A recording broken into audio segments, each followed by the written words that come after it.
Hello students, welcome to magnet brains Hindi medium. मैं लाली वर्मा आप सभी विद्यार्थियों का दिल से स्वागत करती हूँ। साथ ही आशा भी करती हूँ कि आप सभी स्वस्थ होंगे, खुश होंगे, प्रसन्नचित होकर अपनी पढ़ाई भी कर रहे होंगे, साथ ही साथ अपने आप का ख्याल भी रख रहे होंगे। प्रिय विद्यार्थियों, जब हम रहेंगे फिट तभी तो होंगे हिट, अर्थात स्वस्थ शरीर में ही स्वस्थ मस्तिष्क का वास होता है। जरूर आप लोगों में से कोई ना कोई ये सोचता होगा, मैडम कितनी बार कहती हैं स्वस्थ रहिए, खुश रहिए। बेटा, हर बार कहूंगी मैं, 100 बार कहूंगी, अनेकों बार कहूंगी, क्योंकि मैं चाहती हूं कि आप सभी स्वस्थ रहें, अपने आप का ख्याल रखें, और जब स्वस्थ रहेंगे तभी अध्ययन कर पाएंगे और अपने लक्ष्य की ओर बढ़ पाएंगे। ठीक है, क्योंकि सबसे बड़ा धन निरोगी काया, अर्थात जब कोई रोग, कोई बीमारी नहीं रहती ना, तभी हम अपने कार्य को भली भांति कर पाते हैं और उसका जो परिणाम है, जो फल है, वो भी बहुत अच्छा मिलता है।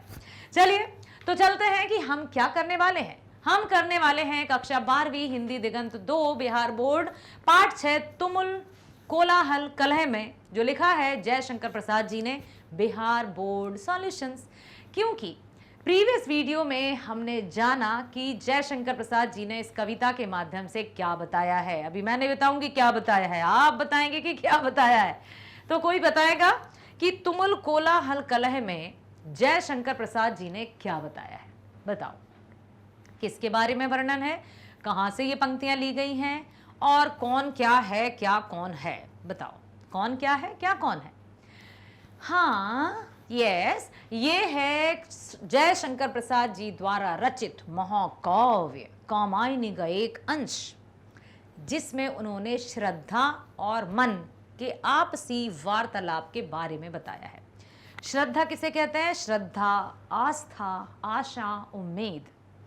और मन जो रहता है वो चंचल रहता है, चक्री की तरह घूमता रहता है, कभी यहाँ पल में, वहाँ क्षण में, यहाँ, और पूरी तरह जैसे भटकता रहता है। ठीक है, तो यहाँ पर श्रद्धा और मन के बीच में जो वार्तालाप होता है उसका वर्णन कवि ने बहुत सुंदर तरीके से किया है, जिसमें जो हृदय है उसको श्रद्धा अर्थात स्त्री का नाम दे दिया है, जो मन है उसको मनु अर्थात पुरुष की संज्ञा दे दी है। ठीक है, तो श्रद्धा यहाँ मनु से कहती है कि हमारा जो व्यक्ति का जो मन है, जब व्यक्ति थका हारा आता है और उसको चारों तरफ जैसे निराशा ही निराशा नजर आती है, सब कुछ जैसे कुछ शून्य सा नजर आता है, ऐसी स्थिति में श्रद्धा ही है जो उसको आगे बढ़ने की प्रेरणा देती है,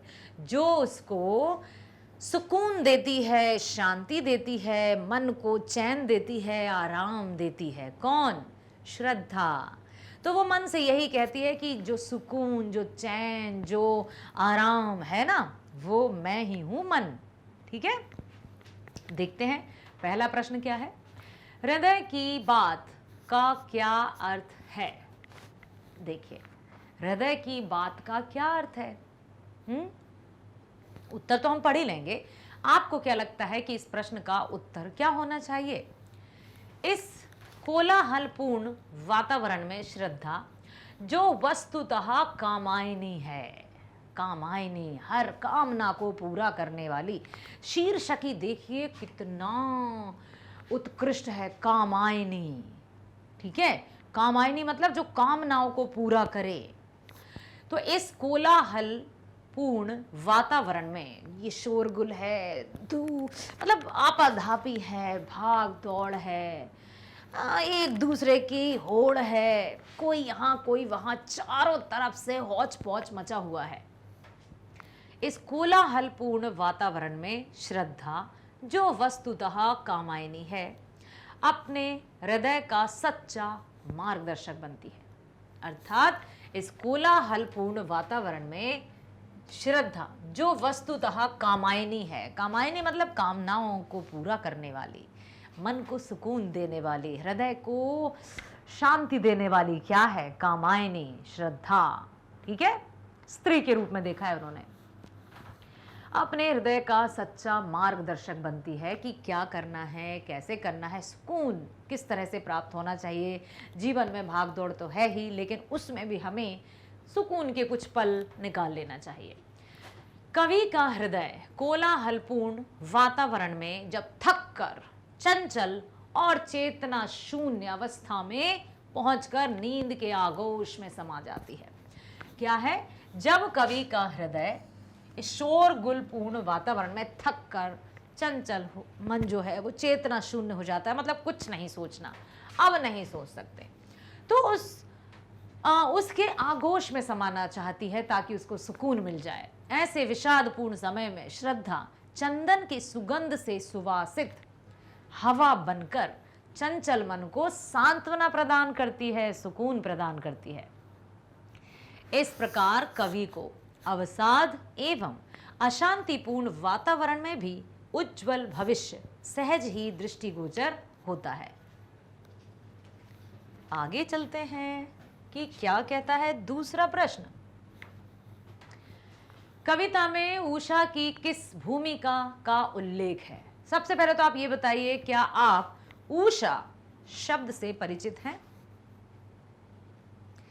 हाँ, उषा अर्थात भोर, प्रातः काल, सूर्योदय से पहले का वातावरण, जब चारों ओर वातावरण में लाली छाई रहती है लालिमा छाई रहती है, ठीक है, सुनहरा सुनहरा आकाश बड़ा ही सुंदर लगता है, उसे कहते हैं भोर, उषा, उषा कहते हैं, ठीक है।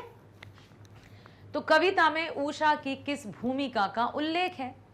छायावादी कवि जयशंकर प्रसाद द्वारा रचित तुमुल कोलाहल कलय में शीर्षक कविता में उषा काल की एक महत्वपूर्ण भूमिका का वर्णन किया गया है। इतनी महत्वपूर्ण कि सबके लिए वो अति महत्वपूर्ण है। उषा काल अंधकार का नाश करता है, ये हम सब जानते हैं कि रात कितनी भी गहरी क्यों ना हो, उषा काल आते ही रात धीरे धीरे धीरे भागने लगती है। सूर्योदय होते ही चारों तरफ प्रकाश बिखर जाता है। उषा काल अंधकार का नाश करता है। उषा काल के पूर्व संपूर्ण विश्व अंधकार में डूबा रहता है, अर्थात उषा काल से पूर्व जो संपूर्ण विश्व है, पूरी दुनिया है, वो कहाँ रहती है? अंधकार में, घोर अंधकार में डूबी रहती है।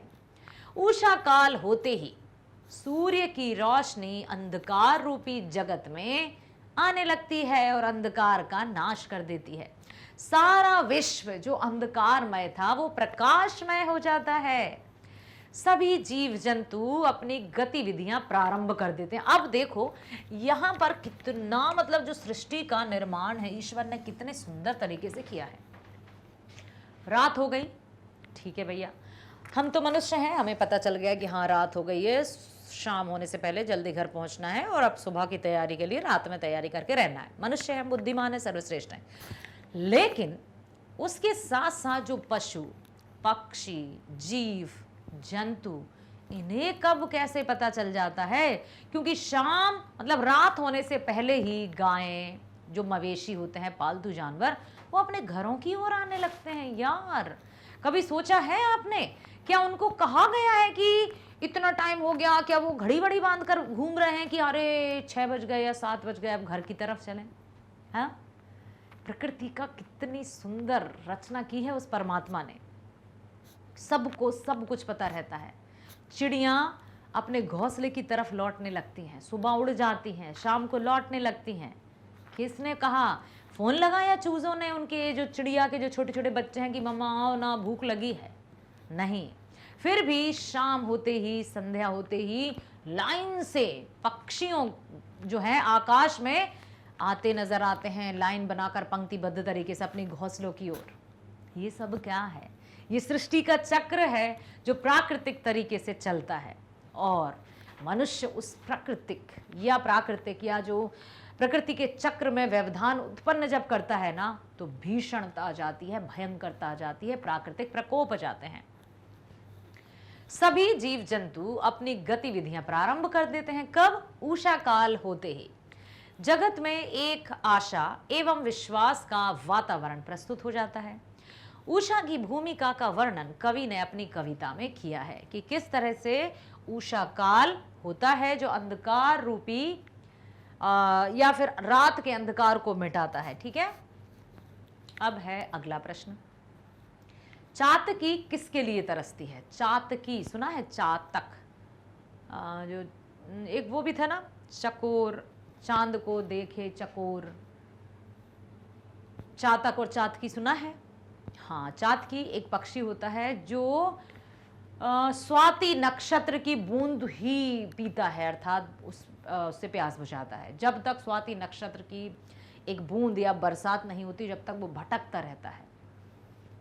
तो चातकी किसके लिए तरसती है? और यहाँ पर श्रद्धा ने अर्थात हृदय ने क्यों स्वयं को चातकी के रूप में या चातकी की प्यास बुझाने वाली कहा है? चातकी उस बूंद के लिए तरसती है, तब तक प्यासी ही रहती है, और जब उसको स्वाति नक्षत्र की बूंद मिलती है तो उसके हृदय को तृप्ति मिल जाती है, संतुष्टि मिल जाती है। चातकी एक पक्षी है जो स्वाति की बूंद के लिए, स्वाति बेटा नक्षत्र है, ठीक है? स्वाति क्या है? नक्षत्र। स्वाति की बूंद के लिए तरसती है। चातकी केवल स्वाति का जल ग्रहण करती है। वह सालों भर स्वाति के जल की प्रतीक्षा करती है, साल भर तक, कि कब स्वाति, अब उसको कैसे पता कि ये स्वाति नक्षत्र चल रहा है, मुझे यही पानी पीना है। सृष्टि की रचना भी अद्भुत है। तो वह उसकी प्रतीक्षा करती है, और जब स्वाति की बूंद आकाश से गिरती है तभी वह जल ग्रहण करती है। इस कविता में यह उदाहरण सांकेतिक है। दुखी व्यक्ति सुख प्राप्ति की आशा में चातकी के समान उम्मीद बांधे रहते हैं। कवि के अनुसार एक न एक दिन उनके दुखों का अंत होता ही है। आशा की किरण हमेशा अपने मन में जगा कर रखना है, और उसमें यही बताया है श्रद्धा ने कि वही जो बूंद हूं ना, वो मैं हूं। तो ना केवल व्यक्ति अर्थात मनुष्य की कामनाओं की पूर्ति हेतु ही यहाँ पर कामायनी की रचना की है, जबकि बल्कि जयशंकर प्रसाद जी ने एक ऐसा सत्य सबके समक्ष प्रकट किया है जिससे हम सब परिचित तो हैं लेकिन मानते नहीं है। सुकून मिलता है जहां एकदम हंसता खिलता चेहरा हो, या एक ऐसा वातावरण, सुगंधित हवा हो। उसने कहा ना कि जो सुगंधित हवा है वो भी मैं हूं, जो सुकून है वो भी मैं हूं, जो प्रातः काल है वो भी मैं हूं। अगला, बरसात की सरस कहने का क्या अभिप्राय है? तो बरसात जलों का राजा होता है। तो यहां पर बरसात को सरस क्यों कहा है? बरसात को बरसात को सरस कहने का क्या अभिप्राय है? बरसात जलों का राजा होता है।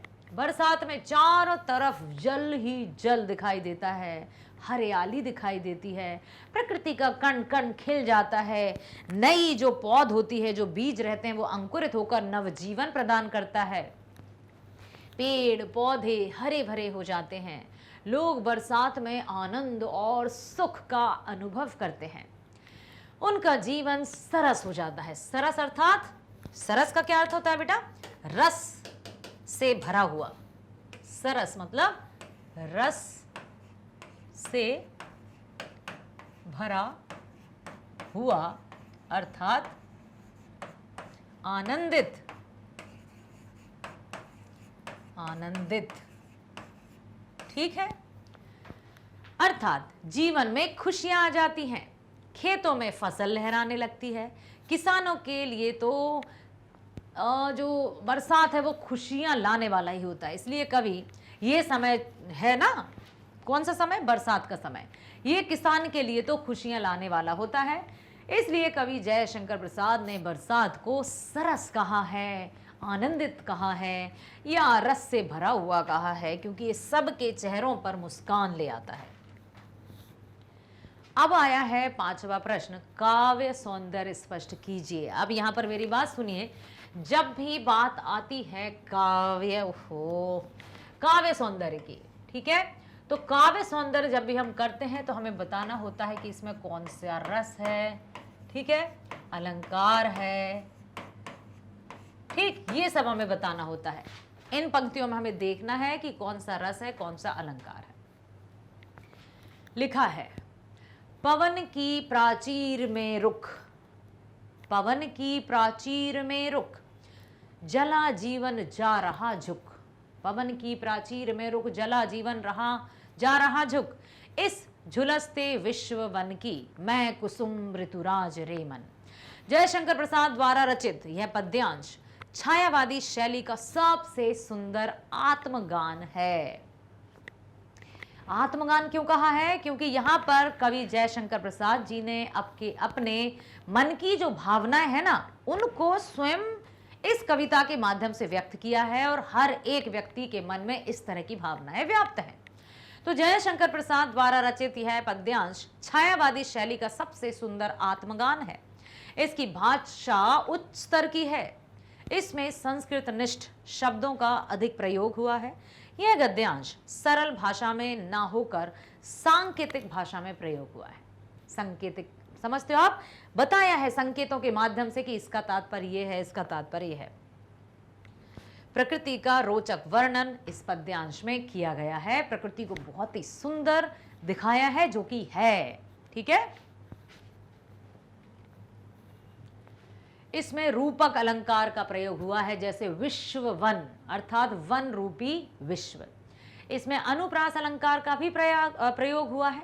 अनुप्रास अलंकार के कारण पद्यांश में अद्भुत सौंदर्य आ गया है। अनुप्रास अलंकार जहां वर्ण की आवृत्ति से सुंदरता आए। तो पवन की प्राचीर में रुक जला जीवन जा रहा, जो जा जा जा की आवृत्ति है, अक्षर की आवृत्ति है, वर्ण की आवृत्ति है, तो अनुप्रास अलंकार है, ठीक है बेटा। अगला, सजल जलजात का क्या अर्थ है? सजल जलजात, इसका क्या अर्थ है? तो देखिए, सजल जलजात का अर्थ है जल भरे रस भरे कमल से। सजल, ऐसे देखो ना, यदि हम सजल को इस तरह से लिखेंगे तो सजल मतलब क्या होगा? जल से भरा हुआ।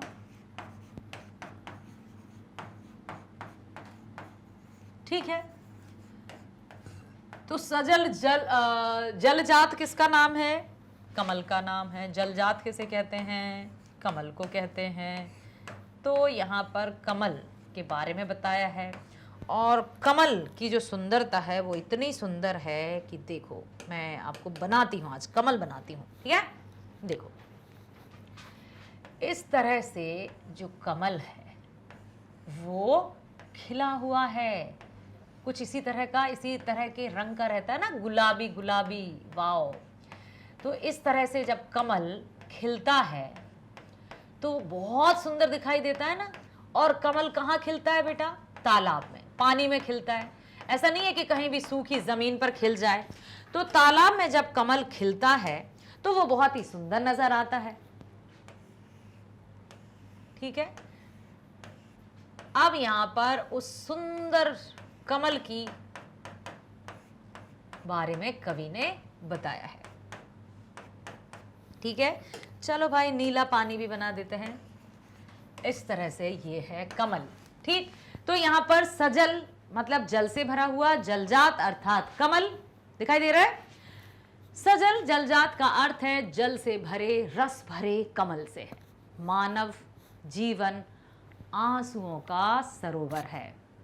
दुख आते हैं, मनुष्य की आंखों में आंसू छल छला जाते हैं। आंसुओं के माध्यम से वो अपने मन के दुख को दूर करता है, हल्का सा हो जाता है। उसमें पुरातन निराशा रूपी बादलों की छाया पड़ रही है। उस चातकी सरोवर में आशा एक ऐसा जल से पूर्ण कमल है जिस पर भौरे मंडराते हैं और मकरंद अर्थात मधु से परिपूर्ण है। तो यहाँ पर कहने का तात्पर्य है कि जो श्रद्धा, जिसे कवि ने हृदय को श्रद्धा कहा है, और श्रद्धा स्त्री का प्रतीक है, कि जहां कहीं भी निराशा होती है उसमें आशा का संचार करने वाली मैं हूं, ठीक है। यहां पर कवि ने यही बताया है। चलो आगे चलते हैं। कविता का केंद्रीय भाव क्या है? अति अति अति महत्वपूर्ण प्रश्न है बेटा। कविता का केंद्रीय भाव क्या है, अर्थात मुख्य रूप से जो कविता है वो किस आधार पर लिखी गई है, क्या उद्देश्य है, संक्षेप में लिखना है। तो प्रस्तुत कविता तुमुल कोलाहल कलह में शीर्षक कविता आधुनिक काल के सर्वश्रेष्ठ कवि, छायावाद के आधार स्तंभ कहे जाने वाले कवि जयशंकर प्रसाद द्वारा विरचित है। प्रस्तुत कविता में कवि ने जीवन रहस्य को सरल और सांकेतिक भाषा में सहज ही अभिव्यक्त किया है कि किस तरह से मनुष्य का जीवन इस संसार में चलता है। कवि कहते हैं कि रमन, इस तूफानी रण क्षेत्र जैसे कोलाहलपूर्ण जीवन में हृदय की आवाज के समान हूं रे मन। मैं मतलब हृदय कह रहा है मन से कि मैं ही इस कोलाहल भरे या जो शोरगुल भरा जो वातावरण है उसमें सुकून या जो शांति है वो मैं हूं। कवि के अनुसार भीषण कोलाहल कलह है तथा शांत हृदय के भीतर छिपी हुई निजी बात आशा है, जो कि श्रद्धा है। ठीक है। कवि आगे कहते हैं कि जब नित्य चंचल रहने वाली चेतना मतलब जीवन का जो कार्य है, व्यापार है, कभी यहां कभी वहां, विकल होकर नींद के पल खोजती है कि भाई अब तो थक गया हूं यार, अब क्या करूं, सो जाऊं, तो वो जो चैन है, जो नींद है, जो आराम है, वो श्रद्धा है। ठीक है। विकल होकर नींद के पल खोजती है और थक कर अचेतन सी होने लगती है। उस समय नींद के लिए विकल शरीर को मादक और स्पर्शी सुख मले अनिल के मंद झोंके के रूप में आनंद की रस की बरसात करता है। कवि के अनुसार जब मन चिर विषाद में विलीन है, व्यथा का अंधकार घना बना हुआ है, दुखों का सागर मंडरा रहा है, या फिर यूं कहें कि दुखों के बादल मंडरा रहे हैं और सागर स्थिर है, कि ऐसा लगता है मानो दुख जीवन में आकर बस गए, अब क्या करें। ऐसे में तब मैं उसके लिए उषा की एक ज्योति की रेखा हूं। ऐसा लगता है ना अब तो चारों तरफ अंधकार ही अंधकार है, क्या करें। तो उस अंधकार में मैं एक उषा की किरण हूं, पुष्प के समान खिला हुआ प्रातः काल हूं। अर्थात कवि का दुख में भी सुख की अरुण किरणें फूटती दिखाई पड़ती हैं या दिख पड़ती हैं। अरुण अर्थात लाल। कवि के अनुसार जीवन मरुभूमि की धधकती ज्वाला के समान है। कितना अच्छा कहा है उन्होंने कि जीवन मरुभूमि की धधकती ज्वाला के समान है। जैसे मरुस्थल में आग धधक रही हो, ऐसा लगता है आग के शोले अंगारे चल रहे हों। यदि ऐसा जीवन में पूरी तरह से जब दुख आ जाए या कष्ट आ जाए और व्यक्ति पूरी तरह से परेशान हो, तो उसमें एक बूंद, बारिश की एक बूंद ही काफी सुकून देती है। जीवन मरुभूमि की धधकती ज्वाला के समान है, जहां चातकी जल के कण प्राप्ति हेतु तरसती है, अर्थात एक बूंद के लिए तरसती है। इस दुर्गम, विषम और ज्वालामय जीवन में श्रद्धा मरुस्थल की वर्षा के समान परम सुख का स्वाद चखाने वाली हो, अर्थात आशा की प्राप्ति से जीवन में मधु रस की वर्षा होने लगती है। कवि को अभागा मानव जीवन पवन की परिधि में सिर झुकाए हुए रुका हुआ सा है। इस प्रकार जिनका संपूर्ण जीवन झुलस सा जाता है, या जो दुखी लोगों को ऐसा लगता है कि अब कुछ नहीं होगा, उन दुखी लोगों के मन में जो आशा की किरण है वो है हृदय, तो उनके जीवन को सरस बनाकर फूल सा खिला देती है। कवि अनुभव करते हैं कि जीवन आंसुओं का सरोवर है, उसमें निराशा रूपी बादलों की छाया पड़ रही है। उस हाहाकारी सरोवर में आशा ऐसा सजल कमल है जिस पर भौरे मंडराते हैं, जो मकरंद से परिपूर्ण है। आशा एक ऐसा चमत्कार है जिससे स्वप्न भी सत्य हो जाता है, कुछ पल सुकून के, है ना। तो इस तरह से उन्होंने इसमें बताया है, यही कविता का केंद्रीय भाव है। अगला प्रश्न है, कविता में विषाद और व्यथा का उल्लेख है, वह किस कारण से है? अपनी कल्पना से उत्तर दीजिए। तो हम अपनी कल्पना से उत्तर जब दे पाएंगे जबकि हमें पता हो कि विषाद का अर्थ क्या है और व्यथा का अर्थ क्या है। बताइए। तो विषाद मतलब क्या है? जो दुख है, जो तकलीफ है, जो व्यथा है। और व्यथा मतलब दुख है, तकलीफ है, जो मनुष्य झेल रहा है। तो प्रसाद जी द्वारा लिखित तुमुल कोलाहल कलह में शीर्षक कविता के द्वितीय पद में विषाद और व्यथा का उल्लेख है। कवि के अनुसार संसार की वर्तमान स्थिति कोलाहलपूर्ण है, पूरी तरह से इसमें कोलाहल मचा हुआ है। कवि संसार की वर्तमान कोलाहलपूर्ण स्थिति से क्षुब्ध है। क्षुब्ध मतलब दुखी। क्षुब्ध मतलब क्या होता है बेटा? दुखी। ठीक है।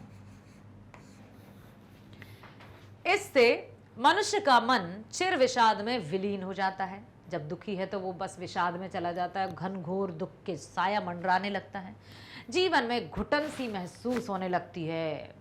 कवि अंधकार रूपी वन में व्यथा दुख का अनुभव करता है। तो व्यथा मतलब दुख और सचमुच वर्तमान संसार में सर्वत्र विषाद एवं व्यथा ही परिलक्षित होता है। तो यहां पर उन्होंने यही कहा है। चलते हैं अगले प्रश्न की ओर। यह श्रद्धा का गीत है जो नारी मात्र का गीत कहा जा सकता है। सामान्य जीवन में नारियों की जो भूमिका है उसे देखते हुए यह कहा जा सकता है कि कविता में कही गई बातें उस पर घटित होती हैं। विचार कीजिए और गृहस्थ जीवन में नारी के अवदान पर एक छोटा सा निबंध लिखिए, अर्थात नारी का जो स्थान है उसके विषय में यहां पर बताया है। और जयशंकर प्रसाद जी ने श्रद्धा के माध्यम से नारी की शक्ति को दर्शाया है कि किस तरह से मनुष्य सोचता है ना, मैं ही समाज का कर्णधार हूं, मेरा ही वर्चस्व बना रहे, लेकिन जहां सुकून की बात हो, जहां आराम की बात हो, जहां राहत की बात हो, वहां उसे उसी प्रकार से प्राप्त होती है। तुमुल कोलाहल कलह में छायावादी कवि जयशंकर प्रसाद द्वारा रचित कामायनी काव्य का एक अंश है। इस अंश में महाकाव्य की नायिका श्रद्धा है, जो वस्तुतः स्वयं कामायनी है। इसमें श्रद्धा आत्मगान प्रस्तुत करती है। यह आत्मगीत नारी मात्र का गीत है, स्त्री का है। इस गान में श्रद्धा विनम्र स्वाभिमान भरे स्वर में अपना परिचय देती है, अपनी सत्ता सार का व्याख्यान करती है कि मैं क्या हूं। जब अशांत होता है मन तो मैं उसकी शांति हूं, जब क्रोध आता है तो मैं उसका क्या हूं, शांति मतलब नहीं, अधीरता हो जाती तो मैं उसका धैर्य हूं। रात का अंधकार छा जाता है तो मैं उसमें उषा की एक किरण हूं। समझ में आया? इस तरह से कहा है। इस गीत में कवि ने सामान्य जीवन में नारियों की जो भूमिका है उसे देखते हुए सिद्ध करने का प्रयास किया है कि कविता में कही गई बातें उन पर घटित होती हैं।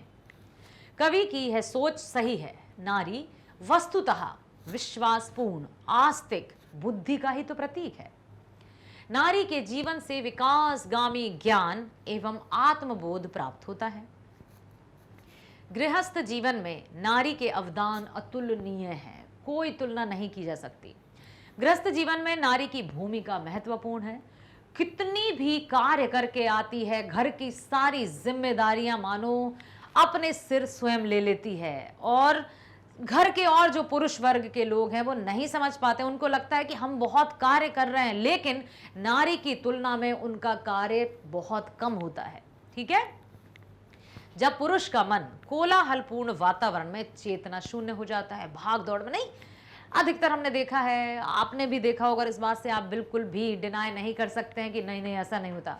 जरा सी बात में गुस्सा आ जाना, क्रोध आ जाना, अधीरता, अरे ये ऐसा नहीं हो सकता, नहीं करना मुझे, तो फिर घर की स्त्रियां ही, चाहे वे पत्नी हो या माँ हो, वे समझाती हैं कि अरे अरे अरे अरे रुको रुको रुको, इतनी अधीरता उचित नहीं, थोड़ा शांति से सोचो, लो एक ग्लास पानी पी लो, समझ में आएगा।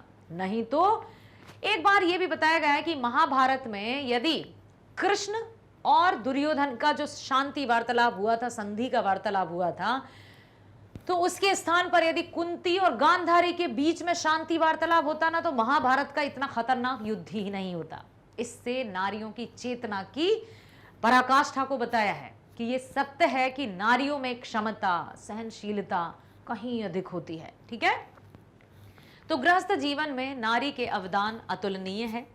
गृहस्थ जीवन में नारी की भूमिका अति महत्वपूर्ण है। जब पुरुष का मन कोलाहलपूर्ण वातावरण में चेतना शून्य हो जाता है, आपाधापी, हड़बड़ी, भाग दौड़ में वो सोचता है क्या करूं क्या ना करूं, तब पुरुष का मन कोलाहल वातावरण में चेतना शून्य हो जाता है और शांति की नींद चाहता है कि बस यार अब कुछ नहीं करना, मैं क्या करूं। तब नारी मलय पर्वत से चलने वाली सुगंधित हवा बनकर पुरुष के चंचल मन को आनंद प्राप्त करती है, उसको सुकून भरी बातें सुनाती है, जिससे उसको चैन की नींद आती है और वो इस तरह के जो कोलाहलपूर्ण वातावरण है उससे वो दूर आ जाता है। समझ में आया? जब पुरुष जीवन के चिर विषाद में विलीन होकर घुटन महसूस करने लगता है एवं व्यथा के अंधकार में भटकने लगता है, तब भी नारी ही है जो उसे इस भटकाव से दूर लाती है। ठीक है? तब नारी सूर्य की ज्योति पुंज के समान पथ प्रदर्शक बनकर पुष्प के समान जीवन को आनंदित कर देती है। जब पुरुष के मन में मरुभूमि की ज्वाला धधकती है, क्रोधाग्नि धधकती है, तब नारी सरस बरसात बनकर पुरुष जीवन में रस की वर्षा करने लगती है। जब पुरुष सांसारिक जीवन में झुलसने लगता है, तब नारी, देखो बेटा कहां कहां कितने अच्छे तरीके से बताया है, तो नारी सूर्य की ज्योति पुंज के समान पथ प्रदर्शक बन जाती है। जब पुरुष के मन में मरुभूमि की तरह ज्वाला धधकती है, तब नारी सरस बरसात बनकर पुरुष जीवन की वर्षा करती है। जब पुरुष सांसारिक जीवन में झुलसने लगता है, तब नारी आशा रूपी बसंत की रात के समान सुख की आंचल बन जाती है। इतना ही नहीं, जब मानव जीवन पुरातन निराशा रूपी बादलों से घिर जाता है, तब नारी चात की सरोवर में श्रद्धा रूपी एक ऐसा सजल कमल बन जाती है जिस पर भौरे मंडराते हैं और मौसम सुहाना सफर और ये मौसम हंसी हो जाता है। इस प्रकार गृहस्थ जीवन में नारी की भूमिका बहुआयामी है। वो सभी समस्याओं का समाधान कर सकती है और ये बिल्कुल तटस्थ है, सत्य है, यथार्थ है, वास्तविकता है। जहां पर मनुष्य झुंझला जाता है, वहां पर मनुष्य मतलब पुरुष की बात कर रही, वहां पर नारी आराम से उस चीज को, उस स्थिति को समझती है, उसकी कौन कौन से वीक पॉइंट्स हैं उसको जानती है और फिर उसको सुलझाती है। अगला है, इस कविता में स्त्री को प्रेम और सौंदर्य का स्रोत बताया गया है। आप अपने पारिवारिक जीवन के अनुभवों के आधार पर इस कथन की परीक्षा कीजिए या समीक्षा कीजिए। तो प्रसाद जी के काव्यों में प्रेम और सौंदर्य का चित्रण किया गया है। तुमुल कोलाहल कलह में शीर्षक कविता में कवि ने स्त्री को प्रेम और सौंदर्य का स्रोत बताया है। और जहां प्रेम है वहां घृणा नहीं हो सकती, जहां प्रेम है वहां अशांति नहीं हो सकती, जहां प्रेम है वहां दुख, दर्द, विषाद ये नहीं हो सकते। तो बिल्कुल कवि का कथन सही है। जब पुरुष सांसारिक उलझनों में ऊब कर घर आता है, तो स्त्री शीतल पवन का रूप धारण करके जीवन को शीतलता प्रदान करती है। व्यथा एवं विषाद में स्त्री पुरुष की सहायता करती है। इसलिए कहा है कि हाँ, वह सौंदर्य का भी स्रोत है और वह सभी समाधान का भी स्रोत है। आशा करती हूँ हर एक प्रश्न को ध्यान से सुना है, उसके अर्थ को जाना है, साथ ही साथ श्रद्धा के माध्यम से स्त्री के गुणों का जो बखान जयशंकर प्रसाद जी ने किया है वो सर्वथा उचित है, बिल्कुल सही है। ये नहीं कि मैं इसलिए कह रही हूँ क्योंकि मैं स्त्री हूँ। मैं देखती हूँ कि आसपास का जो माहौल है, सत्ताधारी भले ही पुरुष अपने आप को मानता है, लेकिन उसके पीछे एक महिला ही है जो उसको पथ प्रदर्शक के रूप में आगे बढ़ने देती है या बढ़ाती है। अन्यथा पुरुष वर्ग तो जल्दबाजी में या क्रोध आकर कुछ भी गलत निर्णय ले सकते हैं, लेकिन वो स्त्री ही है जो उसको रोकती है, जो उसको आगे बढ़ाती है। तो यहाँ पर कामायनी द्वारा जयशंकर प्रसाद जी ने एक सत्यता को उजागर किया है जिससे हम भली भांति समर्थन है। ठीक है, हमारा समर्थन है या नहीं? बिल्कुल, हम पूरी तरह से सहमत हैं। तो प्रिय विद्यार्थियों, चलिए मिलते हैं अगले वीडियो में इसी पाठ के बहुविकल्पी प्रश्नों के साथ। Bye bye, thank you so much.